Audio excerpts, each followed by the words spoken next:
Okay, so this will be the last photograph we process in this series. This has been a lot of fun to process some images to kind of explain the kind of simplicity of how processing images shouldn't be overly complicated. And this has been only color photographs so far. I will develop a second series that will be just for black and white, and we'll get into fairly advanced areas of black and white processing. But we'll finish this off with color. Now here is a photograph I took a few months ago in the Okavango Delta of Botswana of a cheetah and her two cubs. And I thought we would just kind of wrap up all the things we've learned in the last 5 videos in this one last photograph. So crop. Should I crop?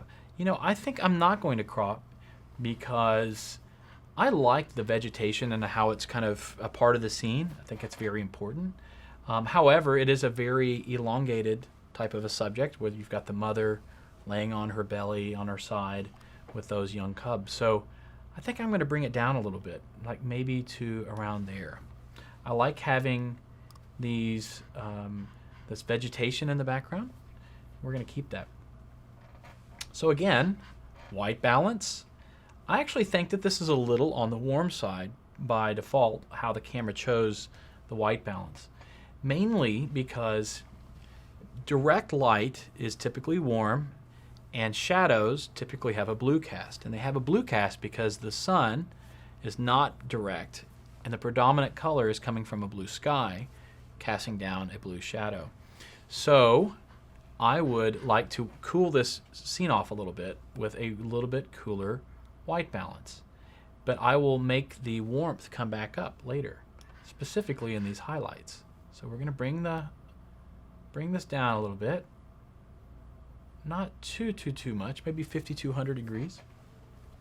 Now let's select a white point. Bring it all the way up. Bring it back where they're not blown out anymore. Let's do the same thing with black. Anything that's non-white is being clipped. And remember, this is a cheetah. Cheetahs have black spots. It shouldn't be really gray. So maybe something around there. Now one thing I'm noticing is that I think my scene is a little bit on the cool side now that I've adjusted for my black point. So I will go back to the white balance and bring it up just a little bit. I think back up to about 5400 degrees. Just so happens to be this was the original white balance. So just understand that sometimes you go back and you make changes. But if you had already made some sort of saturation or vibrance change, this whole thing would have come unwound and you would have had to start all over again or continue to chase your tail. That's no fun. It's no fun, trust me. So we've set the white point and the black point. How about a little exposure adjustment? Just a little.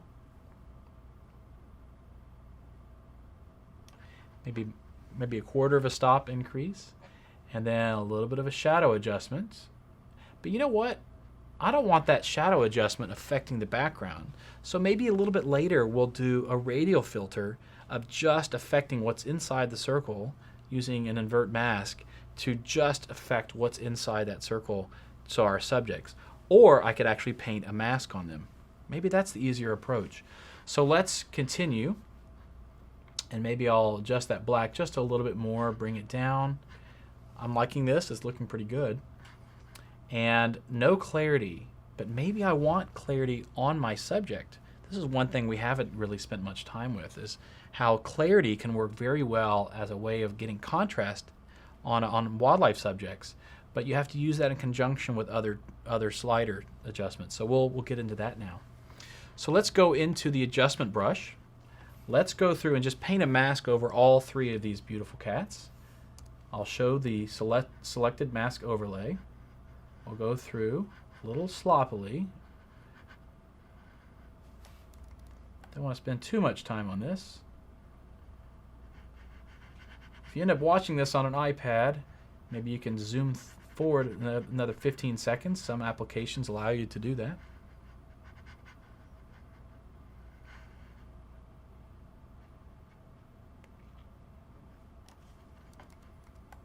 We're going to paint just the edges of the ears maybe the end of the pause.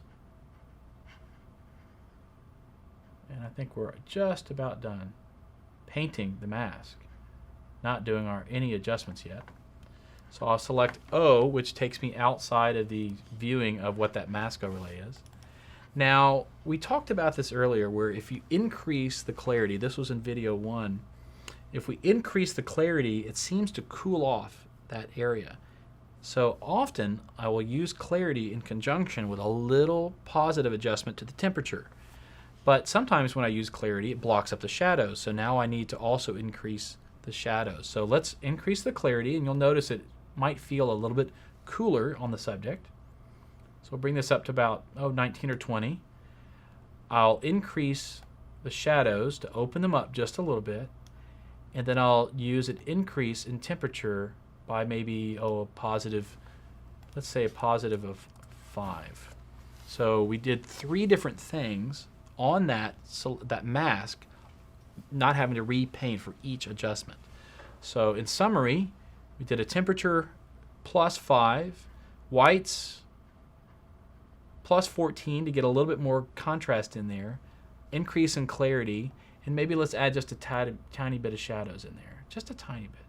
But I just want to brighten it up as I open it up, because that clarity slider will sometimes just throw too many things into shadow. So there we finished that. I would not recommend using the contrast slider for reasons we mentioned earlier, is that it's such a blunt tool that once you use it, it's so aggressive that even a little bit amount it's just not enough control. So I'd rather use clarity, whites, shadows, and blacks in conjunction to try to arrive at what I want from a contrast standpoint. So now we have this beautiful cat, 2 little cubs, and a background that's a little bit, maybe a little bit brighter than I want. So why don't we use a radial filter over our subjects. Let's create a really big one this time. Let's look at what's being selected. Not a big fan of what's being selected. So why don't we go through with the brush, paint out using the minus button, which is the Alt or Option key. Let's make sure none of these cats have been selected. There's a little bit of pink on them from that mask.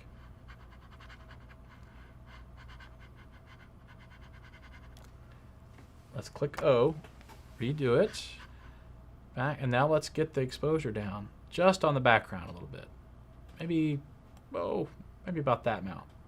I'm bringing those highlights back up because it looks a little more natural. It's a little more difficult to figure out where that transition is happening by doing that one little trick. Okay. Now let's look and see where we are. Maybe we add a little bit of color. But remember, at the very end, if we add color, especially to a big cat, we're throwing in a little bit more of a color cast, like an orange that we didn't want. So let's bring in a little bit of vibrance.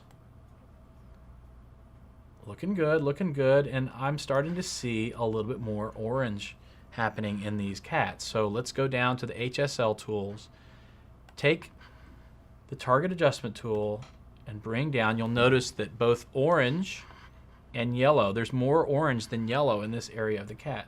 So I'm going to bring that orange down just a little bit, so I think it looks a little more natural. And then to finish things up, let's get into the sharpening, which you have probably known what I'm going to do. I'm going to bring that mask in and only sharpen our subjects, and I'm going to let go, and that's about it. I think that's all I'm going to do for this photograph. And I'm very happy with the white balance difference between the background and the foreground. I like how we painted on a mask for these subjects for both clarity, a little bit of shadow and highlight and whites, but also increase the temperature to slightly warm them up. I think that's the trick which made it all work. Otherwise, I think the colors were going to be out of whack. So that wraps it up. Thanks so much.